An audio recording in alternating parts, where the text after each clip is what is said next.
प्रणाम मित्रों, मैं डॉक्टर राधाकृष्ण इजी सॉल्यूशन पे आपका स्वागत है। 2010 के बाद हमारे समाज में बहुत तेजी से बदलाव आया है। बदलाव ये आया है कि 2010 के बाद हमारे चारों तरफ भौतिक सुख साधन तेजी से बढ़े। हम सहजता से भौतिक उपलब्धियां प्राप्त करने लगे। शिक्षा का प्रसार भी तेजी से बढ़ा, लेकिन कुछ प्रतिकूल स्थितियां भी निर्मित होती चली जा गई। इसके कारण हमारे समाज में बीमारियों की संख्या बढ़ गई। बीमारों की संख्या बढ़ गई।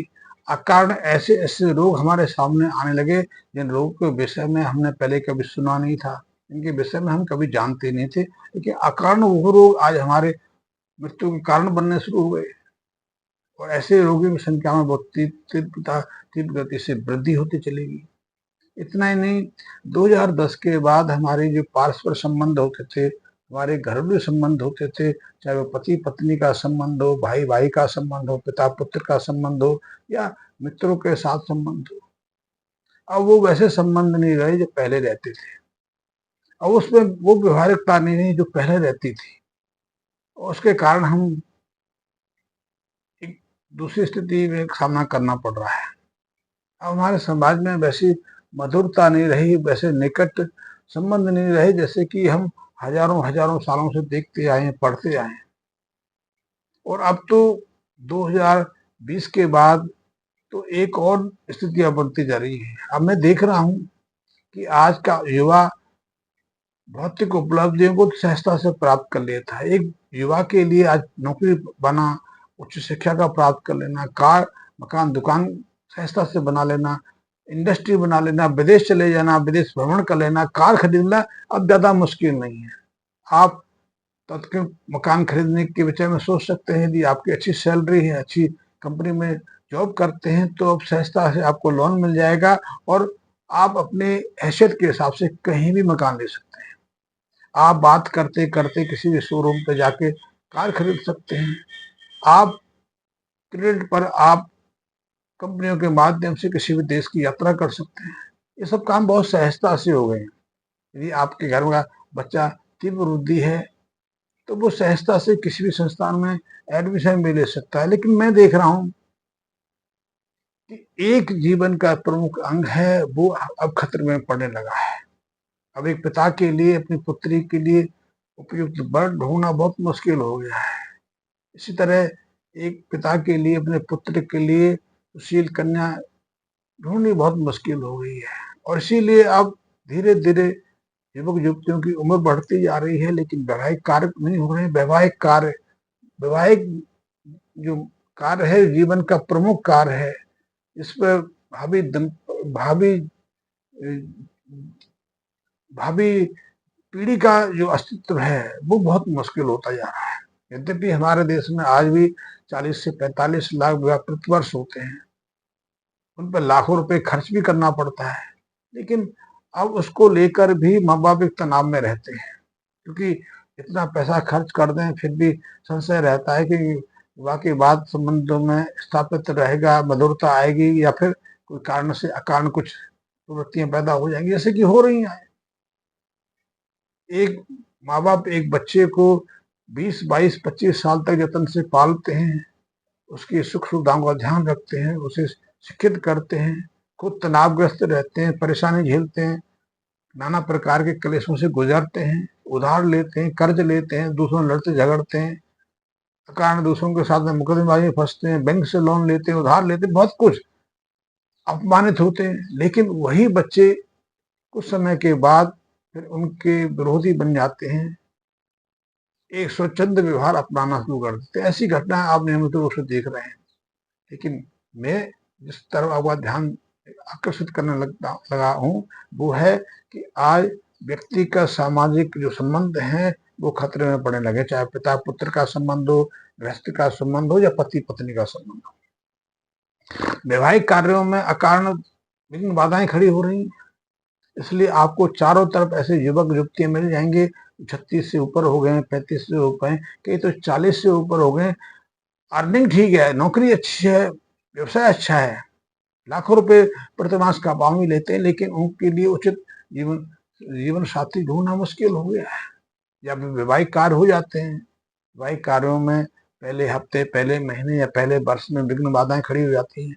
तो अब तो लोग इसको लेकर भी संशयग्रस्त हो गए हैं कि लाखों रुपए खर्च करके हम पुत्री के लिए न बदली ढूंढे, पुत्री के लिए वर ढूंढे, लाखों रुपए वैवाहिक कार्य पे खर्च करें और उसके बाद मुकदमेबाजी पे लड़े। तो बहुत सारे युवक तो इसलिए डरते हैं कि अभी लाखों रुपए खर्च किया, फिर कहीं वैवाहिक कार्य में विघ्न बाधा खड़ी होगी तो फिर लाखों का खर्चा फिर भरो, क्योंकि वैवाहिक संबंध टूटेगा, वकीलों की फीस भरी है।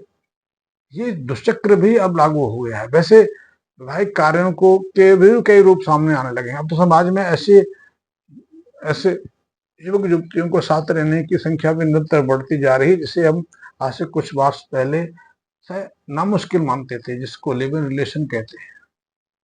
बिना किसी वैवाहिक संबंधों के, बिना किसी पारिवारिक रजामंदी के, बिना किसी माँ बाप की इच्छा के एक युवा पुरुष का युवा स्त्री के साथ में एक रूम में पति पत्नी के रूप में रहना। और अब तो वो संबंध भी आगे बढ़ गए। बहुत सारे ऐसे मामले भी सामने आते हैं कि अवैवाहिक जो युगल है, अवैवाहिक जो कपल है, बच्चों को संतान को जन्म देना शुरू हो गया है।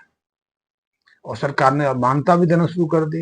यदि आप लिव इन रिलेशन में रहते हैं, आपकी संतान हो जाती है, तो भरण पोषण का उत्तरदायित्व भी आपका सरकार दिलवाएगी, कोर्ट दिलाएगी। समाज में एक और विकृति सामाजिक कार्यों को लेकर हो गई है कि अब वाकई समय ही युवक युवती एक एग्रीमेंट कर लेते हैं कि हम शादी विवाह तो करेंगे, कि माँ बाप अपनी जिम्मेदारी से उन्मुक्त होना चाहते हैं, उर्ण होना चाहते हैं। बच्चे 35 के हो गए, 40 के हो गए, बेटियां 35 क्रॉस कर गई, अब माँ बाप कहते हैं कि वो अपने घर जाए, क्योंकि उनकी भी उम्र हो रही है। यही समस्या भी बहुत तेजी से बढ़ रही है, क्योंकि बहुत देरी से विवाह करते हैं। जब तक हमारे बच्चे सयाने होते हैं, विवाह योग्य होते हैं, तब तक हमारी उम्र 70 के आसपास हो जाती है और हम जिंदा हैं, क्योंकि ऐसे लोगों की संख्या भी बहुत मिल जाएगी जो मृत्यु को प्राप्त हो गए और बच्चे उनके अभी कुंवारे हैं। ऐसे लोग भी आपको अपने आसपास बहुत देखने को मिल जाएंगे। दोनों विदा हो गए, बच्चे नौकरी कर रहे हैं लेकिन अविवाहित हैं।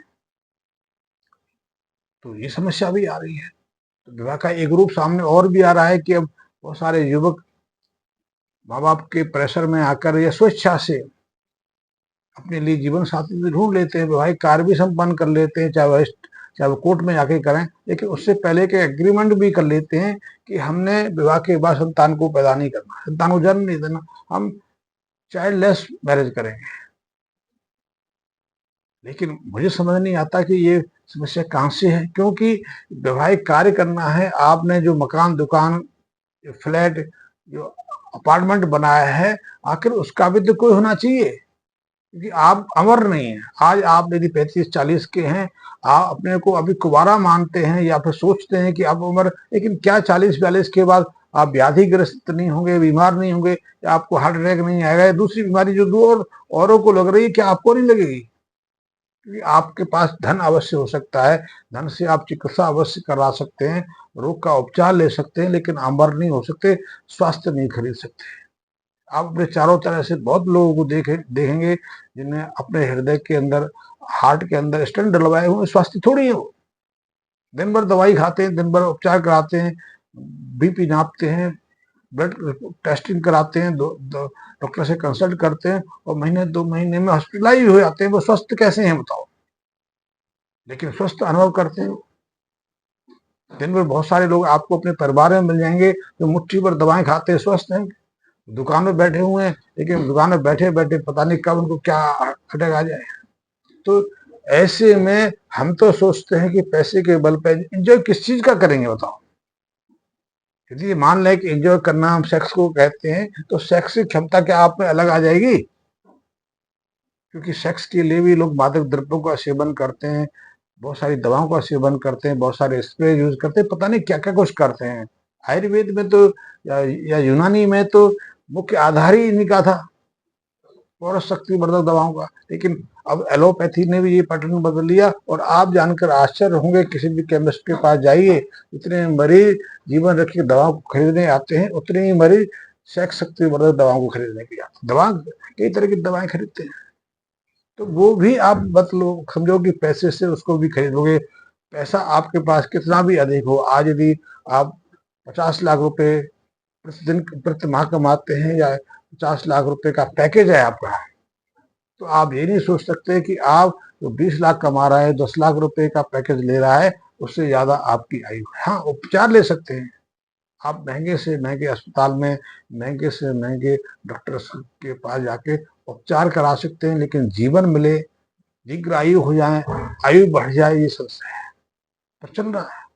तो आजकल एक और प्रश्न हो गया है कि हम संतानहीन विवाह करेंगे, तो ये एक और प्रश्न आ गया है।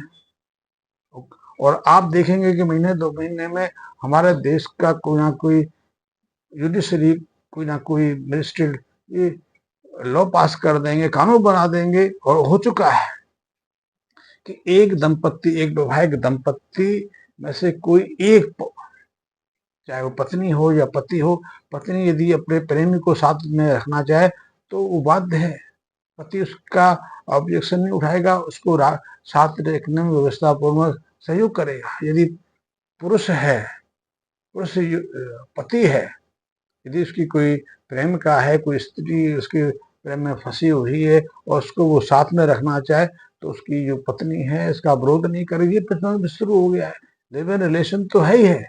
और आपको जानकर आश्चर्य होगा कि हमारे देश के मेट्रो सिटीज में आज 30% से ज्यादा युवक युवतियां लिव इन रिलेशन में रहते हैं। जितने वैवाहिक कार्य हमारे देश में नहीं होते, उससे ज्यादा जो युवक युवतियां तो लिव इन रिलेशन में रहती हैं, और लिव इन रिलेशन में गर्भ धारण भी होता है, गर्भपात भी होता है, और बहुत सारे नर्सिंग होम, हॉस्पिटल्स और डॉक्टर का तो पेशा ही यही हो गया है कि वो कुंवारी कन्याओं, कुंवारी लड़कियों का गर्भपात कराते हैं। आप कहीं भी किसी भी अस्पताल में थोड़ा आप नजर रखेंगे तो आपको हर रोज ऐसे कई केस मिल जाएंगे जो सिर्फ वहां गर्भपात कराने के लिए आए होते हैं। तो ये समस्या भी आ रही है। ये समस्या पश्चिमी जगत में तो थी, कि पश्चिमी जगत में कभी विभागी, हमारे यहाँ तो 7 जन्मों के बंधन का वैवाहिक कार्यक्रम रहा है। 7 जन्म हमें देखे नहीं देखे वो अलग है, लेकिन उसकी परिपाटी अलग है कि यदि एक दंपत्ति संतान को जन्म देता है तो संतान में 7 अगली जो पीढ़ियां हैं उनमें माँ बाप के जेनेटिक अंश रहते हैं। तो हम उसको मान सकते हैं कि 7 पीढ़ी का, लेकिन 7 पीढ़ी की बात नहीं की, लेकिन वैवाहिक काल से लेकर मृत्यु तक हम एक रहते थे, प्रसन्न चित्त रहते थे। ये तो काल्पनिक कहानियां गढ़ गई कि हम मारपीट करते थे एक दूसरे घृणा। हाँ, घृणा करने वाले लोग भी वो आज भी करते हैं, जो प्रेमी हैं अपनी इच्छा से अपने अपने लिए प्रेम का चुनते हैं, भाई कार्य करते हैं, साथ रहते, क्या वो बदलते नहीं? आप ऐसे लोगों को देख लीजिए कि दिन भर में 20 बार प्रेम का बदलते हैं। पश्चिमी जगत में तो ये परिपाटी है।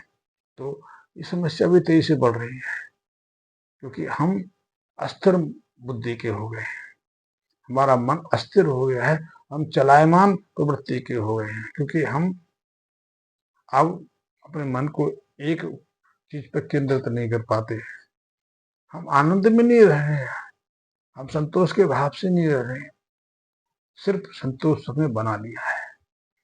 हम अकारण एक भागम भाग वाली जिंदगी में रहते हैं, इसलिए बहुत सारे हिंसा के की गतिविधि भी बढ़ रही है, एक दूसरे के हत्यारे बनते जा रहे हैं।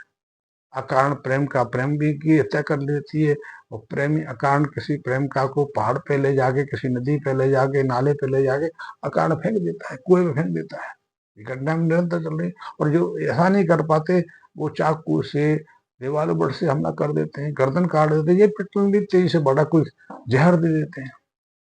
ये प्रेमी की बात कर रहा हूँ, ये माँ बाप के द्वारा चुने गए जीवन साथी नहीं है। अरेंज मैरिज की बात नहीं कर रहा, अरेंज मैरिज तो हो सकता है बोझ हो, लेकिन ये तो प्रेमी की बात कर रहा हूँ जिसको आपने स्वयं चुना है। पश्चिमी संस्कृति से, और पश्चिम में भी एक समस्या और हो गई है, पश्चिम की समस्या को आप शायद ना समझ पाए। हमारे देश में पश्चिमी युवतियों में जो आकर्षण का भाव बढ़ रहा है वो अकारण नहीं बढ़ रहा। कारण यही है कि वो अपने ऐसे स्वतंत्र जीवन से त्रस्त हो गई है। वहां अकारण 14 साल की 13 साल की 15 साल की बच्चियां अकारण घर बात कर पाती हैं, नाक पहुंचना नहीं आता या कपड़े बदलना नहीं आता, और फिर ऐसे में उन्हें पता चलता है तो माँ को कहती है कि माँ, मदर आई एम प्रेग्नेंट। तो माँ के ऊपर कितना कुठाराघात होता है कि 13 साल की बच्ची, 14 साल की बच्ची गर्भ धारण कर ले, सेक्स कार्य में लिप्त हो जाए, और पूरा पश्चिम जगत से त्रस्त है, चाहे ब्रिटेन हो, चाहे वो स्पेन हो, जर्मन हो, नीदरलैंड हो, हॉलैंड हो, स्वीडन हो, कोई भी, अमेरिका। यहाँ मैं नहीं कहता, उनके आंकड़े कहते हैं कि अस्पताल ऐसे मामलों को निपटाने में बहुत तेजी से आगे बढ़ रहे हैं, और वहाँ 35 से 40% जो लड़कियां हैं 15 साल से पहले गर्भ धारण कर लेती हैं। तो वो, उनकी माँ इसलिए त्रस्त हैं कि क्या करेंगे वो 13 साल की उम्र में। तो वो ऐसी सभ्यता के, ऐसी समाज के प्रति ललायत हैं। यहाँ विवाह को स्थायी माना जाता था, वहाँ ऐसे विवाहों को बुरी नजर से देखा जाता, तो उसमें सबसे पहला स्थान भारत का था। लेकिन भारत को तो हमने, हमारे सामाजिक जो जो उत्तराधिकारी हैं, उन्हें ऐसी स्थिति में ला दिया कि हमारा समाज का पतन तो उनसे भी तेजी से हो रहा है। पश्चिमी जगत हमारे प्रति इसलिए आकर्षित है, चाहे वो रशिया हो, यूक्रेन हो, ब्रिटेन हो, और यूरोप की दूसरी नीदरलैंड हो, तो वहाँ की युवतियां हमें इसलिए, हमें आदर्श मानती हैं कि हम वैवाहिक कार्यों में काफी स्थिर होते थे। लेकिन हमारे यहाँ तो उनके से भी बढ़ के अस्थिरता पैदा हो रही है। तो ये चिंता का प्रश्न है। मन को स्थायित्व देने के लिए फिर हमें योग क्रियाओं का अभ्यास करने की आवश्यकता है। ऐसी बहुत सारी परेशानियां हमारे सामने हैं। धन्यवाद।